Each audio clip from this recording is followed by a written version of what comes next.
4-2 last night. One missed by two. One came up just a little bit short. Whatever. We move on to the next day. Welcome back to Marquee Picks, guys. And yes, on yesterday's video, for the NBA player props, we went 4-2 on the day. Very strong. And we really should have swept the board if we're being completely honest here. But I'm going to recap each one of these. Denny Avdia, kicking it off here. Like I said, he was my most popular pick, really. He's my favorite pick. And, I mean, if he was going to drop a 40-piece back-to-back games on the Rockets, I would tell you guys just go ahead and unfollow me right then and there. Because, I just didn't see that as a possibility. He was well under this line throughout majority of this game. I just didn't see it. I really didn't. And he's been our guy, really, this whole season. We've had strong unders on him. Whenever we can take him, we're targeting him.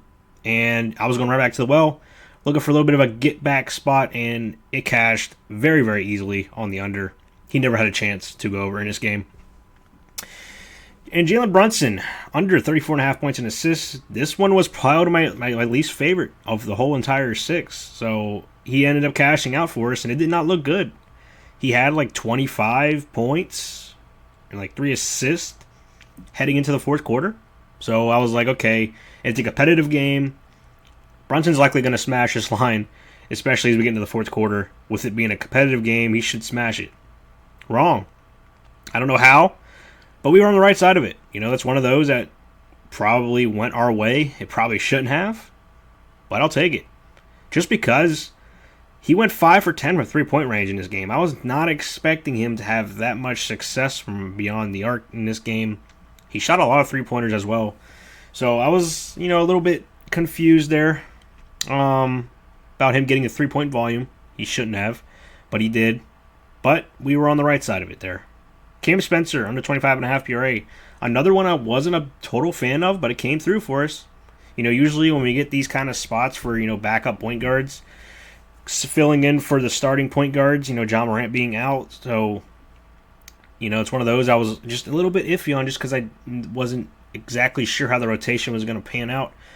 Spencer actually played more minutes than I was projecting him for. I had him projected to play around 26, 27 minutes. He ended up playing 30 minutes. He just didn't really score the ball a whole lot. He got 7 points, 4 rebounds, 11 assists. A solid, pretty balanced all-around game for Cam Spencer. Just not enough to get over 25.5. Another one we were right there on. And again, great little edge there by projections. We're spot on once again. And Zion Williamson, like I said in my analysis yesterday, you're not going to find a better spot for Zion the rest of the year in the NBA. The Wizards are the worst team in defending the paint. And that's where Zion takes all of his shots, is in the paint. So he scored 9 straight points there in that first quarter in like a span of 2 minutes. It was all layups. Layups and ones. He was just attacking them. They couldn't stop him. Just like I expected to happen. He smashed the Wizards there. Now, John Collins. We had him over 21.5 PRA. He finished with 20. I believe he had like 15 at halftime, I want to say. So I don't know. It's kind of a risk, though, because this is a guy that doesn't usually take a ton of shots. So he's only going to take the shots that he was given. And he was effective in the shots that he was given. He went 7 for 9 from the field. Picked up 4 rebounds. Maybe he could have grabbed a couple more rebounds. And we would have got the over. Maybe he could have got an assist in there. Very unfortunate there because it was a very efficient game from John Collins. Just not what we wanted there for the over. Right there, once again, just missed by 2. Pretty much a hook. But, yeah, frustrating there. He should have went over. Just couldn't get enough volume there that we needed. So, very frustrating. And Paolo Banchero. Now, this is one that is very frustrating. Because you see his stat line down there. 14 points, 11 rebounds, 7 assists. Now, he damn near had a triple-double in this game. I just don't know where his scoring was for him in this game. Very frustrating. You see, he went 6 for 18 from the field, which is not the greatest percentage there at all. He was missing a lot of shots, but he had a lot of easy shots that he makes, a majority of the games that he plays. Point blank misses in the mid-range.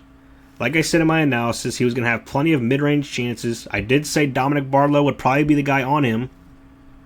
And I will give Barlow credit. He did a pretty good job there defending Banchero, but still, I just feel like he had a lot of chances that, you know, he probably should have gotten. And I'm talking about the refs giving him some foul calls. Because he only finished with 2 free throw attempts in this game. Now, this is a guy, Banchero, that usually gets like close to 10 free throw attempts a game. I mean, this is a guy that, you know, attacks the rim a ton. He gets a lot of foul calls, and he's an all-star. Now, there were at least a couple foul calls that should have been called in this game with him driving to the rack there. You know, so I don't understand why he didn't get any of those calls. So that was something that was very, very, you know, frustrating. But, I mean, he had plenty of chances. We were right there. He just missed them, you know.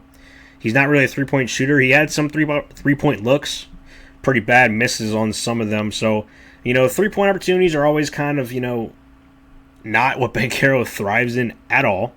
But I still thought we were in great position to get to the over here for Banchero. Just couldn't get there. You know, it's frustrating. So, yeah, it's, you know, just gotta move on. Just trying to find his, like, how many free throws he averages per game. So he's averaging around 8 free throws per game. So he only got 2 in this game. So crazy there. I mean, would it have mattered probably in the grand scheme of things? Probably not, but it would have gotten closer for sure.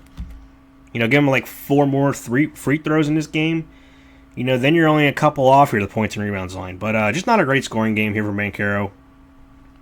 But he was right there, plenty of chances, like I thought he would. Just couldn't execute. So we're moving on to today's props here today. I got 5 props for today's games. We only got a 6-game NBA slate. I would do 6 props, but I'm not totally in love with this Clippers and Pistons game.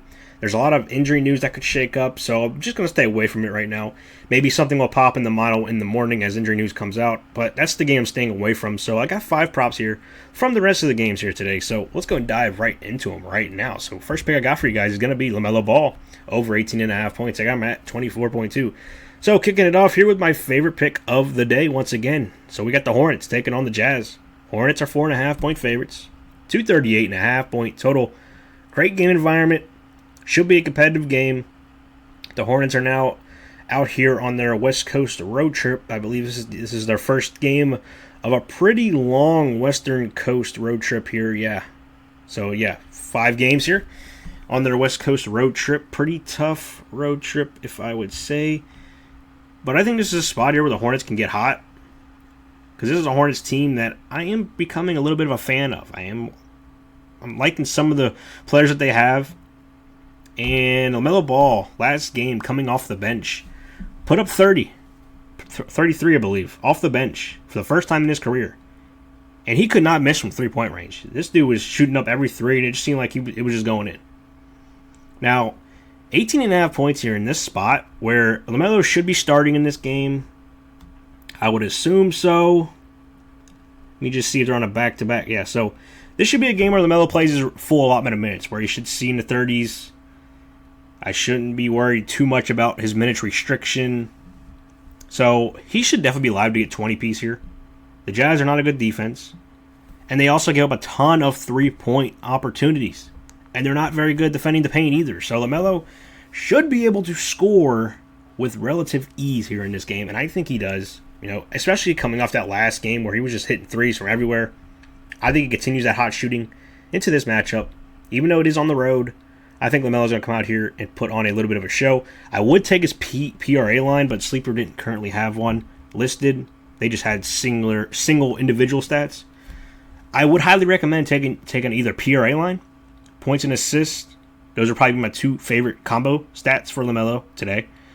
So, I mean, if you want to take points and rebounds, that's probably fine as well. But I think he's definitely live to either have a pretty big assist day or a pretty big scoring day. LaMelo's going to have a big game in one of those departments. So, there is a good opportunity to take the combo stat with the points and assists. That's probably my favorite, but Sleeper currently didn't have one. So, I'm locking in this points line. I think it's fine. 18.5 does not feel like that high of a line for this kind of game. And LaMelo. So, LaMelo, the way he can get hot from three-point range, he should have plenty of opportunities here. I think LaMelo comes through for getting me a 20-piece here today. Jumping to pick number 2, we got Darius Garland over 27.5 PRA. Got him at 29.8. So, yes, we did just take Darius Garland 2 days ago. Same matchup once again. Cavaliers and Timberwolves. Cavaliers are now 3.5 point favorites. 238.5 point total. The only difference is the Cavaliers are at home for this matchup. And yes, Darius Garland, we did just take him. Same line as last time, I believe. So he finished with 25 PRA last game, which was very, very close. And he left a lot of points out there, if I'm going to be completely honest. He had plenty of chances. He easily could have gotten 30 plus in that game. Easily. I think he's going to come through here for us today. He's going to have plenty of mid-range opportunities. As long as they keep playing that same game script, this should be a game where Garland goes out there and puts on a show. I really do expect Garland to have a pretty strong game coming back home. He plays much better at home anyway. So, give me Garland here as a little bit of a bounce-back spot. He's going to put on a little bit of a clinic here. He missed a lot of those, mid-range opportunities that he normally is money on. He's going to come through for us here. He also didn't grab any rebounds in that last game. He's going to grab a couple in this game. He just has to. I don't think he's ever gone without a rebound like in consecutive games in his career. So he's also live to get a ton of assists as well. So I think Garland's in a great spot here. Really love Garland here. So jumping to pick number 3, we're going to be taking Pascal Siakam over 31.5 points plus rebounds. I'm projected at 34.8. So we got the Heat taking on the Pacers here. Heat are 7.5 point favorites. 235.5 point total. So another solid little game here in terms of the environment. And this is a guy in Siakam that is the 1A option for this Pacers team. He's going to be taking a bulk of the usage, taking a bulk of the shots. And the reason I like Siakam here today is because the Heat give up a lot of mid-range paint buckets. And that's exactly what Siakam does. Siakam's a guy that's going to feast in the mid-range area. Now, yes, he will hit some threes here time to time. We're probably going to need him to hit at least maybe 2 or 3 three-pointers in this game. But I think a majority of his scoring is going to be coming from inside the arc in this game, because that's where the Heat struggle to defend. Also should be pretty good pace. So I think Siakam's here live to put on an absolute scoring clinic. I also think he's able to grab 6 or 7 rebounds pretty easily in this game, with this being a pretty solid game environment. And this Heat front court can rebound pretty well. Bam Adebayo and Siakam, I like them to have a little bit of a duel in this game. I think that's definitely a possibility. So, yeah, give me Siakam here. He's the more consistent scoring option. So I like the way he's been playing, especially over his last 5 games. His scoring has been pretty up there in terms of usage and shot attempts and everything else. He's getting 20 shot attempts a game. So he's really taking a bulk of the shots here for this Pacers offense. And they could also be without Andrew Nembhard. So that's going to be a really big key piece here. If Andrew Nembhard is out, I'm going to love this pick even more. So hopefully Nembhard gets ruled out because he's currently questionable. There's a chance he could play. I don't really have a lean if he's going to play or not because he was questionable last game, got ruled out closer to the tip.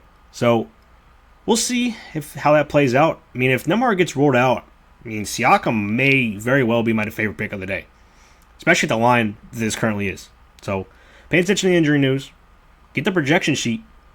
Get those updated projections as the news starts rolling out there. So, jumping to pick number 4, we got Buzelis under 25.5 PRA. I got him at 21.4.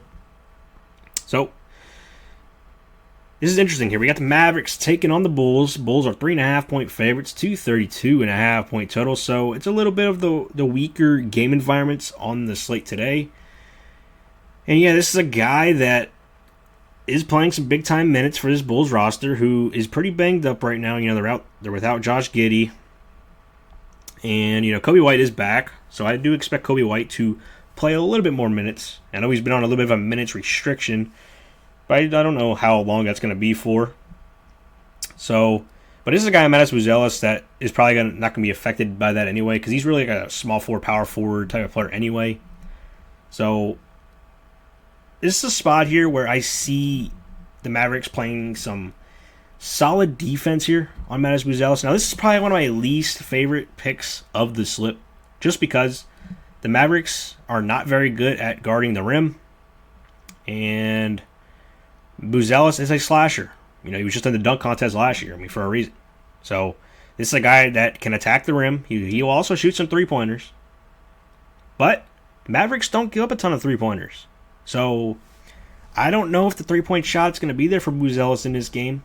I think he probably hits 1 or 2, but I don't really expect much more than that from Buzelis. So we're hoping that the Mavericks can at least stall some of his driving opportunities. And hopefully he doesn't really rack up a ton of rebounds and assists. I'm taking his combo stat just because I think it's a pretty big cushion that we can get for the under. And if you look at the trends on the season as a whole, he's gone under this line in 25 out of 37 games. So that's a huge sample size. Now, granted, over his last 10 games, it's like 50-50 because he's been playing more minutes, injuries, and stuff like that. But, it's kind of an interesting little nugget to take there as a season as a whole. So I'm taking the under here. Probably my least favorite, but I am going to rock the under here.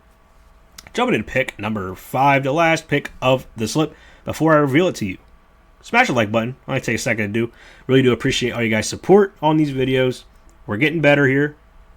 This is going to be day 3 of the new updated projection model, which has shown great results so far. So if you guys want access to it, click the link down in the description below. Go sign up. Get access to those projections. Now, let's go ahead and jump into the last pick of the day. Here we go. We're running it back with De'Aaron Fox over 28.5 PRA. Got him projected at 32. So yes, this is our 3rd time taking De'Aaron Fox in the last week. We've took his over both times. Did I say that we were going to stop taking him? Yes, I did. But I mean, this is a spot where I'm going to run it back because I just feel like he's due. I just feel like he's due. He's got to start hitting some shots here eventually. So hopefully he can get it done here today. So we got the Spurs taking on the Celtics. It's a 1.5 point spread in favor of Boston. 230.5 point total. So it's an interesting little game environment. It's not the best, not the worst. Average. But this is a spot here where I just expect De'Aaron Fox to wake up. We've been waiting for De'Aaron Fox to wake up for 2 games now, and he hasn't. So this is just me going out on a limb, trying to play, some revenge narrative things here. That he needs to go out there and have a strong game because he's costed us for 2 days. So, is he one of my favorite picks? Definitely not, just because of what he's been doing over the last couple games. Now, I think he can get it done here today. It should be a competitive ball game. This should definitely could possibly go to overtime. This feels like an overtime type of situation, which would definitely help if we need it. So I'm taking his PRA stat. I would take his points again. Because, his points actually does look really good at 18.5. But, I'm going to take his combined stat here. I think he's definitely live to have a pretty big game all around. And, yeah, the Spurs could be really banged up in this game as well, which is definitely going to help things. Vassell, he's already out. And Champagnie, he is questionable. So, that could be a pretty interesting loss there. Because Champagnie has been taking a lot of shots recently. So, if he's out, you'd only assume that Fox probably gets a couple more shots just with that. Off the bat. So I think Fox is in a better spot. Probably the best spot I would say he's been in this week. I would say the Grizzlies game, that was probably the best spot because the Grizzlies are the worst team at guarding point guards, and he just bricked every shot. It seemed like he bricked every shot that he threw up. So Fox has to find his shot here. I think he does. He needs to. We're banking on it. If he burns us again, maybe this is the last time we take him. Who knows? I know I did just say I wasn't going to take him again, but I just feel like he's due. We're playing the narrative that he's due. And I think he comes through for us here and rewrites some of his wrongs here over the last week. And he could be the one that cashes out our flawless 5-0 ticket here. So that's the NBA player props I got for you for Saturday. Check out my NFL player props if you want some more for today's wild card action as the NFL playoffs gets underway. I got 2 props over there, 1 from each game. So if you guys want to combine however you want to, take whatever you like out of these. These are all free props here for you guys. So that's it for this one, guys. Thanks for watching, and I'll see you in the next one.